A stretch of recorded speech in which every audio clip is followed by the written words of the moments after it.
Bonjour les irrésistibles et bienvenue dans la vidéo du samedi. Comment devenir belle et irrésistible? Par quoi commencer? Pour ceux qui me suivent savent que je suis un grand curieux, que j'aime me former sur plein de choses. Donc j'ai lu, étudié et suivi beaucoup de youtubeurs qui parlent de développement personnel. J'ai étudié tout ce qui est morphopsychologie, visagiste, conseil en images. J'ai mis le nez dans la PNL, donc programme neurolinguistique, c'est par rapport à la communication. Bref, chacun d'entre eux m'ont beaucoup passionné, m'ont beaucoup appris, pas suffisamment à mon goût, bien évidemment, et c'est pour ça qu'il existe des professionnels et des centres de formation pour ceux qui veulent pousser le bouchon beaucoup plus loin. En tout cas, tout ce que je peux te dire, c'est que c'est un sujet qui est très très vaste. On pourrait passer des semaines et des semaines à en parler. Certains cherchent la réponse à leurs questions pendant des années. Donc ce que je veux dans cette vidéo, c'est en tout cas qu'on reste concentré sur comment devenir belle et irrésistible. Donc je te propose de découvrir ça en 6 étapes.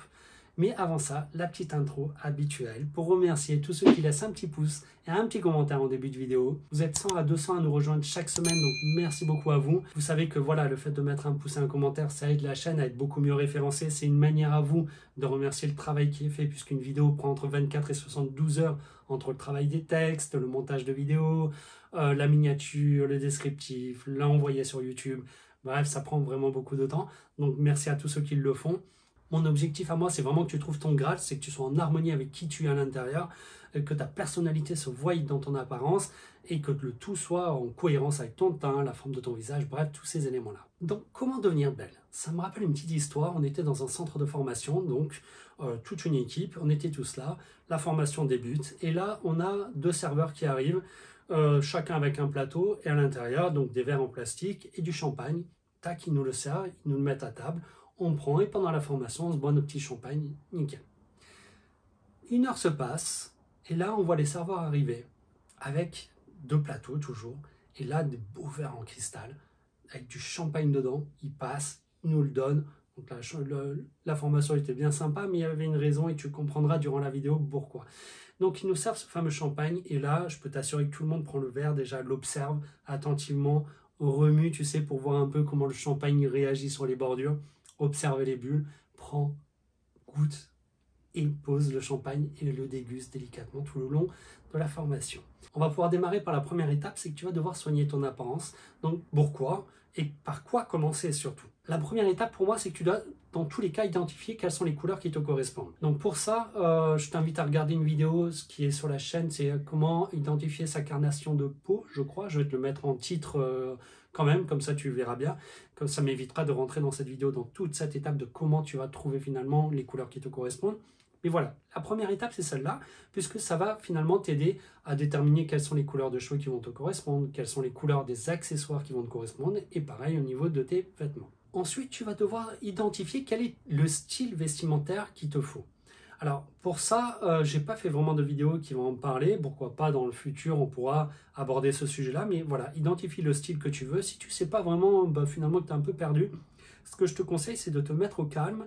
Pas de bruit, tranquille, ferme les yeux et essaie de te visualiser dans 1 an, 2 ans, 3 ans, jusqu'à 5 ans, comment tu aimerais paraître, d'accord? Ça va te donner en tout cas une ligne de conduite.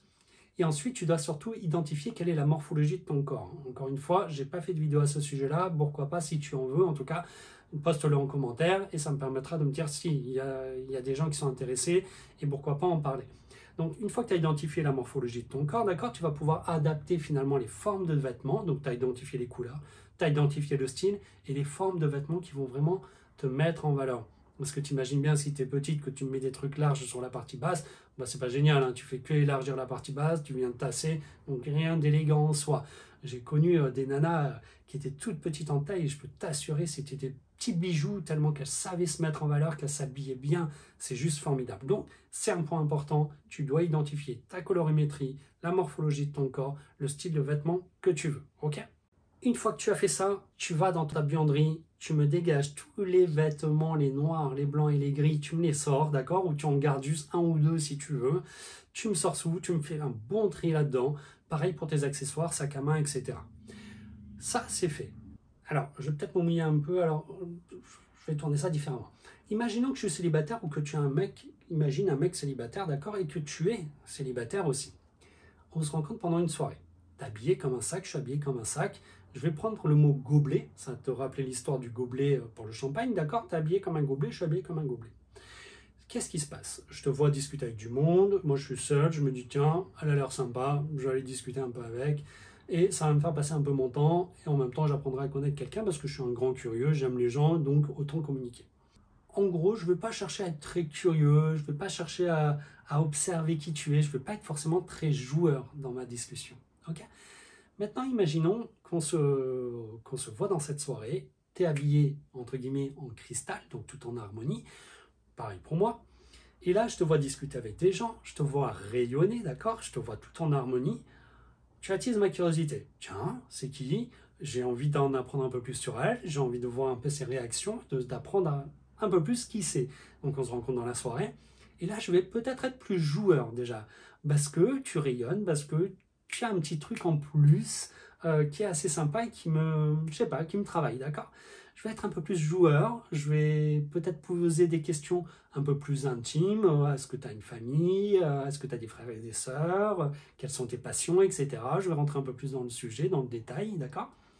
Et en fait, tu l'as compris qu'en formation, ce fameux verre de gobelet avec du champagne et ce verre de cristal, les serveurs sont revenus nous voir 1 heure après nous avoir donné ce verre de cristal et le formateur nous a demandé lequel vous avez préféré.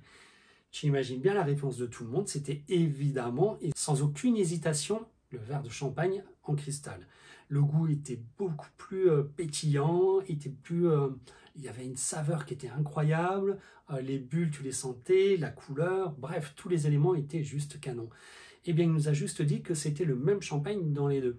Et en fait, c'est exactement ce qui vient de se passer dans cette soirée où tu es habillé en gobelet ou en verre de cristal.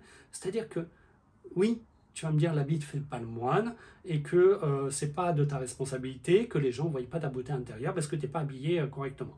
Eh bien, je vais te dire l'inverse. Moi, je vais te dire que tu es responsable à hauteur de 50% parce que tu n'es pas du tout en harmonie. Donc oui, peut-être que moi, j'ai pas vu ta beauté intérieure, mais en tout cas, toi, ta responsabilité à toi, c'est que tu n'étais pas en harmonie, donc tu n'as pas, en tout cas, attiré mon attention, tu n'as pas mon attention. Mais en gros, ça m'a pas poussé à être beaucoup plus curieux. Donc c'est important, l'habit ne fait pas le moine, mais un moine ne rentre pas dans le monastère pas habillé. Donc je pense que soigner son apparence, en tout cas d'être en harmonie avec toi, je ne te dis pas d'être sexy si tu n'as pas envie d'être sexy, je ne te dis pas d'être super coloré si tu n'as pas envie de l'être, je te dis juste tu dois être en harmonie avec qui tu es à l'intérieur et ta morphologie. Si tu es quelqu'un de discret, tu vas t'habiller par rapport donc, à ton style, par rapport à ta morphologie, et tu vas utiliser des couleurs beaucoup plus discrètes parce que c'est ta personnalité, d'accord? Mais tu seras en harmonie. Que si tu me mets peut-être un marron foncé alors que c'est pas du tout dans ta colorimétrie, eh bien ton teint va être pas fatigué, quand on va se rencontrer, ça va se voir, je vais me dire tiens, celle-là, elle a source de problème, ça se voit qu'elle aime pas la vie, elle est pas heureuse, elle est pas pétillante, il y a un truc qui ne matche pas, et peut-être même que je te parlerai pas, j'en sais rien. Ou peut-être inversement, que tu me vois comme ça, bah, tu vas te dire non, bah, lui, pas envie, hein, je sens que ça va être la déprime. Que si j'arrive vraiment en harmonie avec moi-même, je vais peut-être te donner envie de discuter avec moi et peut-être qu'on passera une excellente soirée en tout cas et qu'on rentrera chacun de son côté, peut-être, mais on aura passé une excellente soirée et beaucoup plus sympa que si on était tous les deux en sac et qu'aucun de nous deux, en tout cas, donnait l'envie à l'autre d'échanger, de créer une relation et de s'éclater un petit peu. L'étape numéro 1, prendre soin de toi, c'est essentiel. Comme je te l'ai dit en début de vidéo, je me suis formé en conseil en images. Alors sache que moi, c'est par pure passion que je l'ai fait, donc c'est pas un truc que je fais, d'accord? Mais tu as des conseillères en images, c'est vraiment leur job, hein. Cette première étape qu'on vient de discuter, c'est-à-dire qu'elles sont capables de te dire ta colorimétrie avec beaucoup de précision, ta morphologie du corps, donc les formes qui te correspondent. Le style vestimentaire, ça fait partie aussi de leur job, elles vont pouvoir t'aider en tout cas à identifier à travers des visuels, à travers des jeux de cartes, etc., t'aider à vraiment trouver ton style vestimentaire. Ils vont rentrer dans tout ce qui est accessoires, sac à main, parce que sache qu'un sac à main se choisit aussi par rapport à sa couleur, mais aussi par rapport à sa forme et la morphologie de ton corps. Bref, tous ces éléments-là, c'est vraiment leur job. Donc si c'est sûr que ça dépend de ton budget, ça dépend de tout ça. Mais en tout cas, sache que voilà, il y a des professionnels qui sont là aussi pour ça. Ça ne tiendrait qu'à moi, je dirais que tout le monde sur cette planète devrait le faire et que ça serait limite à l'école qui devrait te l'enseigner, tu vois. C'est vraiment le truc, le b.a.-ba. J'exagère un peu. Mais voilà, ok pour cette première étape. On rentre dans la deuxième partie qui est peut-être beaucoup plus la mienne puisque ça fait partie un peu des éléments de la chaîne, c'est que ta coiffure doit représenter qui tu es, doit être en cohérence avec la morphologie cette fois-ci de ton visage et aussi en harmonie par rapport à ta personnalité. Par exemple, tu as un visage rond, tu me fais une raie au milieu, donc pas de volume ici, ton coiffeur te les dégrade là, tu te retrouves avec du volume ici, tu viens de me tasser encore plus ton visage, tu viens de me le grossir. Donc moi, visuellement, ce que je vais voir de toi, c'est quelqu'un qui a des grosses joues, qui a un gros visage, d'accord? Que si tu m'avais fait une raie sur le côté avec du volume ici, pas trop de dégradé là, un peu plus en bas, tu viens de me l'allonger, il y a une harmonie qui commence à se créer. D'accord? Donc première étape, c'est identifier la forme de ton visage pour comprendre où tu dois placer les volumes. C'est pareil que pour les vêtements. Tu identifies ta morphologie du corps et tu harmonises les volumes par rapport à ta morphologie du corps. Et bien c'est pareil par rapport à ta coiffure. Le deuxième élément, c'est les couleurs qui te correspondent. Donc encore une fois, tu vas identifier ton teint. Une fois que tu l'as identifié déjà pour tes vêtements, tu sais que pour tes cheveux, ça va être similaire, d'accord? Et bien là, tu vas pouvoir aussi jouer avec ce qu'on appelle les ombres et les lumières. C'est pareil pour les vêtements, mais l'ombre va venir tasser. Donc si tu as un visage rond et que tu mets de l'ombre, tu viens de le tasser, d'accord? Et la lumière, si tu m'en mets ici, tu viens de l'élargir. Donc encore une fois, tu n'es pas en harmonie. Pour un visage rond, il va falloir que tu me mettes de la lumière sur le dessus pour venir l'allonger, de l'ombre sur les côtés pour rétracter, et un peu de lumière sur la partie basse pour venir tirer un peu finalement ton visage et l'allonger un petit peu. Alors dans toute cette partie coiffure, sur la chaîne, tu trouveras tous les éléments. 1. Regarde la vidéo, comment connaître la forme de ton visage. 2. Une fois que tu connais la forme de ton visage, va sur les vidéos qui y correspondent. Tu as tous les éléments, pareil pour la carnation de peau, si tu sais pas, tu n'arrives pas à identifier finalement ton teint, tu as une vidéo qui va pouvoir t'aider, je te le mets ici. Donc tous ces éléments-là, je vais pouvoir t'aider, t'accompagner dans tout cet univers-là. Tout ce qui est conseil en image, peut-être que là, j'y viendrai avec le temps. Je ne sais pas, je te le promets pas. On verra selon aussi les commentaires des gens.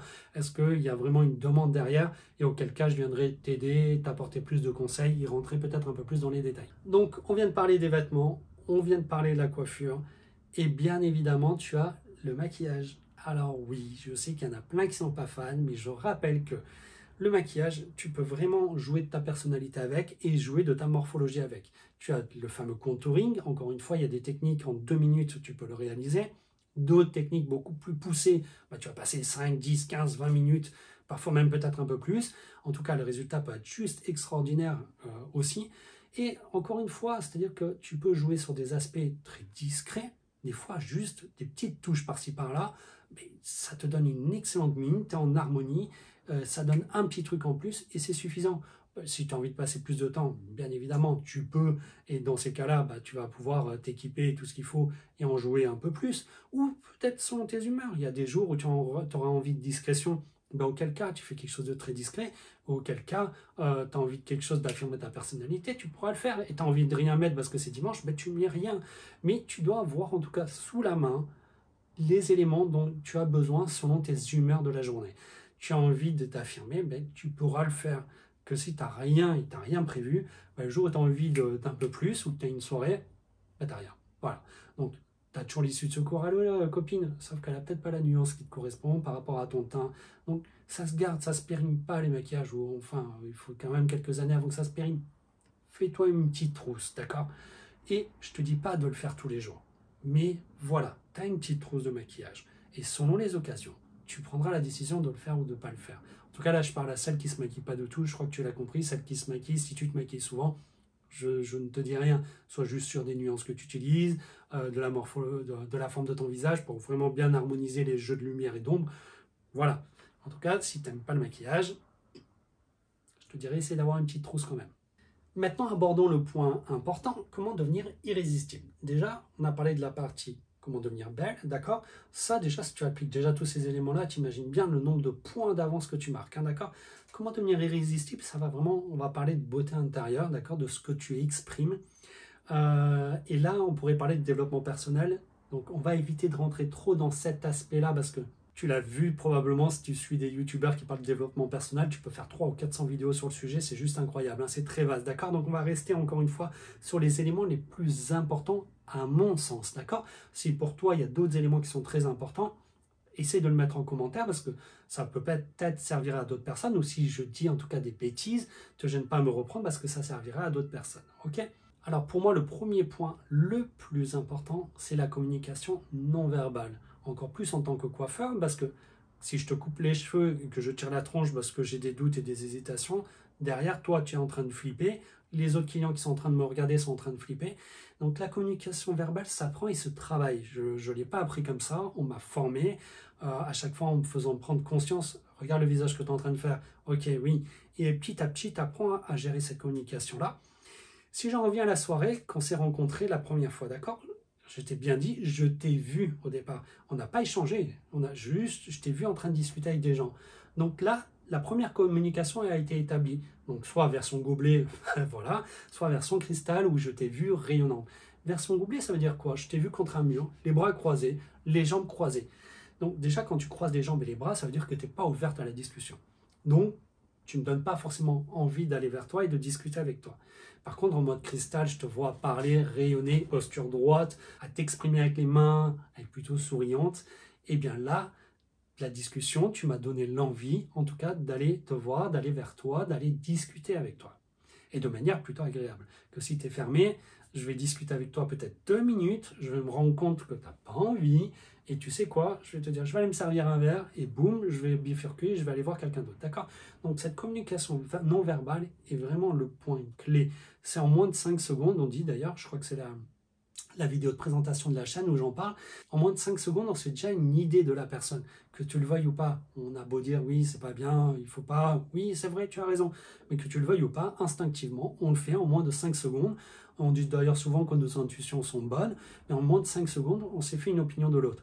Et après, pour enrayer cette opinion-là, ben, ça va être tout un travail de discussion où tu vas devoir me prouver que non, je me trompe, etc. Et ça va être tout un travail qui va se faire dans ma tête qui va dire ah non, mais non, je me trompe, c'est finalement une bonne personne. Tu vois? Donc, que si la première impact que tu as non-verbal est positif, tu n'as pas de travail à faire toi de ton côté, puisque déjà, tu as marqué les points, donc c'est nickel. Donc, je dirais que la première étape, c'est ta communication non-verbale, donc ta posture. Tiens-toi toujours bien droite. Évite de croiser les bras, parce que ça, en tout cas, moi, je suis très sensible à ça. Et je pense qu'on est nombreux à avoir mis un peu le nez dans tout ce qui est gestuel, quels sont les gestes qui sont bien, les gestes qui sont pas bien. Et tu sais que c'est le béaba, croiser les jambes et les bras, c'est que la personne n'est pas ouverte. Donc en tout cas, si tu croises les bras et les jambes lors d'une réunion ou lors d'un échange avec quelqu'un, évite, à moins que tu n'aies pas envie de lui parler, je suis d'accord avec toi, croise les bras volontairement et les jambes volontairement, histoire qu'ils partent.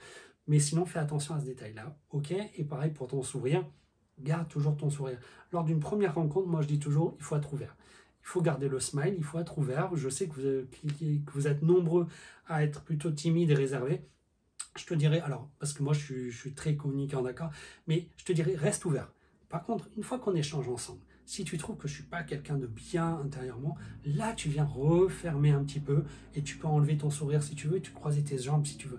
Mais je pars du principe qu'il faut toujours laisser une première chance à une personne et voir comment elle est. Si tu t'es réservé d'entrée, tu vas avoir du mal à identifier qui c'est cette personne, comment elle est. Que si tu es ouvert, il va se sentir très à l'aise avec toi et automatiquement tu vas pouvoir vite cerner en tout cas qui est la personne. Donc reste plutôt ouverte et referme-toi après si tu le veux. Cinquième étape, écoute, questionne plus que ce que tu parles. Et ouais, c'est important d'écouter les gens. Combien de fois tu te retrouves en soirée où tu as toujours une personne qui monopolise la discussion? C'est pas génial. Essaye de marquer des temps d'arrêt, d'écouter attentivement l'autre personne et de le questionner, de t'intéresser à ce qu'il dit. Évite évidemment les oui mais, non mais, c'est juste terrible. Parce que quand je vais te dire quelque chose, tu me dis oui mais, c'est pas terrible. Donc si tu me dis quelque chose, je te dis oui mais non, tu as tort, ou oui mais tu as oublié ce détail-là. Dis plutôt, tu as raison, effectivement, en complément, je te dirais que cet élément est tout aussi important. Donc c'est vraiment beaucoup plus agréable que d'entendre le oui mais ou le non mais. Donc écoute, questionne beaucoup plus et de manière attentive, vraiment intéresse-toi à la personne, c'est vraiment important. Je sais qu'il y a beaucoup de gens, et j'ai presque l'impression que c'est une majorité, mais si tu les mets dans une soirée qui connaissent personne, vont être beaucoup plus réservés, d'accord? Et donc toi, tu vas arriver avec ton smile, là, tu vas te dire, oh, mais pourquoi ils font tous la tronche? C'est pas qu'ils font la tronche, c'est qu'ils sont pas à l'aise dans cet univers-là. Si tu prends ces mêmes personnes, tu les mets avec leurs potes ou avec leur famille, aussi bien tu vas avoir l'impression que tu as un autre monde, quoi. Le mec, il est super souriant, il saute de partout, il rayonne, tout va bien. Mais dans un élément qu'il ne connaît pas, quand il sort de cette zone de confort, il va peut-être pas être bien et pas exprimer réellement qui il est. Donc c'est pour ça que je te disais, mets-le à l'aise le plus vite possible, parce que peut-être que tu vas découvrir une autre personnalité, une autre personne, alors qu'en première apparence, tu avais l'impression que c'est rigide, c'est frigide, et alors que pas du tout.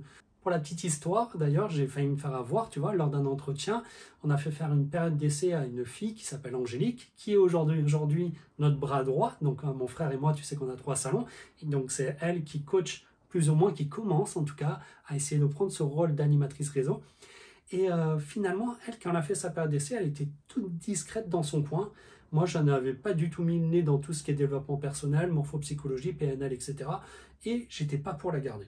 Et c'est mon frère qui a dit, mais attends, c'est son jour d'essai, ça peut être logique qu'elle soit pas bien, qu'elle est un peu timide, etc. Et tu vois que si je m'étais écouté ce jour-là, et sans connaissance, je l'aurais peut-être pas gardé, alors qu'au jour d'aujourd'hui, c'est quelqu'un avec qui je partage, entre guillemets, ma vie, puisque ça fait plus de 8-9 ans qu'on bosse avec elle, et c'est quelqu'un qui a le smile tout le temps, qui sautille tout le temps, alors que la première rencontre, elle était plutôt froide. Peut-être que je ne l'ai pas mis à l'aise ce jour-là, je ne suis pas allé vers elle, pas assez communiqué, et je ne l'ai pas aidé en tout cas à s'ouvrir. Chose que je ne ferai plus en soirée. Tu vois, donc si je vois quelqu'un qui est fermé, j'irai avec ma banane au départ. Après, comme je te l'ai dit, si derrière je m'aperçois que la personne n'est pas terrible, ou en tout cas que j'ai du mal, que c'est pas réciproque, j'aurais peut-être l'impression que je la gêne, je prends et je pars, j'insisterai pas. Mais toujours avec la banane au premier abord. Ce que tu peux apprendre en tout cas dans tout ce qui est PNL, management, c'est que tu as plein de traits de personnalité. C'est intéressant de pencher un peu le nez dedans parce que c'est là où justement tu comprends qui se sent à l'aise, qui n'est pas à l'aise. Moi j'ai des clients qui arrivent dans les salons de coiffure. J'ai une amie d'enfance qui me le disait, je déteste aller en salon, de devoir être confronté au coiffeur. Rien que cet aspect-là me dérange, je ne suis pas à l'aise. Donc c'est là où tu t'aperçois qu'il y a plein de personnalités. J'en ai d'autres qui vont arriver et qui vont sautiller dans le salon alors qu'on les connaît même pas, quoi. Salut, bonjour, je veux une coupe. Waouh, incroyable, quoi. Et c'est pour ça que d'être plutôt en harmonie, toi, avec toutes ces personnalités au premier abord, je trouve que c'est un point qui est super important, en tout cas qui vont t'aider à marquer des points. Enfin, pour mon 6e élément, et qui je pense est le plus important, sois joueuse. Alors pourquoi sois joueuse? Qu'est-ce que je veux dire par là? C'est charme. Apprends à charmer, apprends à jouer de tes mimiques, entre guillemets. C'est-à-dire que mets-toi devant une glace et essaye de jouer la fille sérieuse. Essaye de jouer la fille timide. Essaye de jouer la fille réfléchie. Améliore toutes ces mimiques, améliore toutes ces expressions au niveau de ton visage. Alors au départ, ça demande beaucoup de concentration. Ça va jouer sur ton aspect non-verbal, ça en revient sur les points que je te citais juste en haut. Essaye de te rappeler certains films ou certaines séries où tu as des nanas ou des mecs qui ont des mimiques, on dirait qu'il y a une magie qui s'installe sur le visage. Et ça, c'est juste formidable. Tu as aussi le côté tac au tac, les personnes qui répondent très tac au tac avec un petit coup de peps dedans. Donc c'est juste formidable. On en revient à la puissance de la parole. C'est sûr que si tu parles comme ça, c'est pas terrible. Donc tu vas essayer d'accentuer un petit peu la hauteur de ton ton, le rythme un peu plus. Essaye de faire devant une glace, raconte des histoires, ça va t'aider à en tout cas améliorer tes mimiques. Raconte l'histoire peut-être 10, 20 fois et essaye d'en jouer petit à petit. Et tu vas voir, c'est vraiment cette magie, elle est juste incroyable quand tu arrives vraiment à la maîtriser.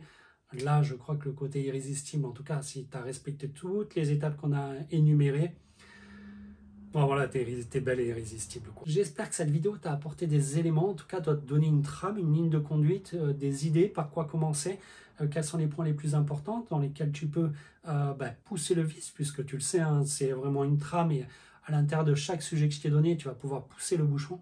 J'ai envie de te dire, sois toujours vrai dans tes discussions, sois attentif quand tu parles à des gens, garde ta banane sur tes premières rencontres, c'est vraiment important. Donc voilà, si j'ai oublié des points très importants dans les 6 que j'ai énumérés, et c'est fort probable, ne te gêne pas à les mettre en commentaire parce que ça va aider peut-être les autres, justement à se dire, ah oui, tiens, il a oublié ce point, il est super important, ou peut-être que je me suis trompé dans certains éléments, et auquel cas, ça aidera même moi à me dire, ah oui, j'ai zappé cet élément, et effectivement c'est important, on pourra remonter ce commentaire plus haut, pour que tous ceux qui regardent la vidéo, tu as toujours tendance à regarder les commentaires, se disent, ah oui, il y a ce point-là qui est important. Donc, te gêne en tout cas pas à le faire. Moi, j'ai envie de te souhaiter une excellente semaine. Kiffe la vie, je te kiffe. Je te dis à la vidéo de samedi prochain. Ciao, ciao.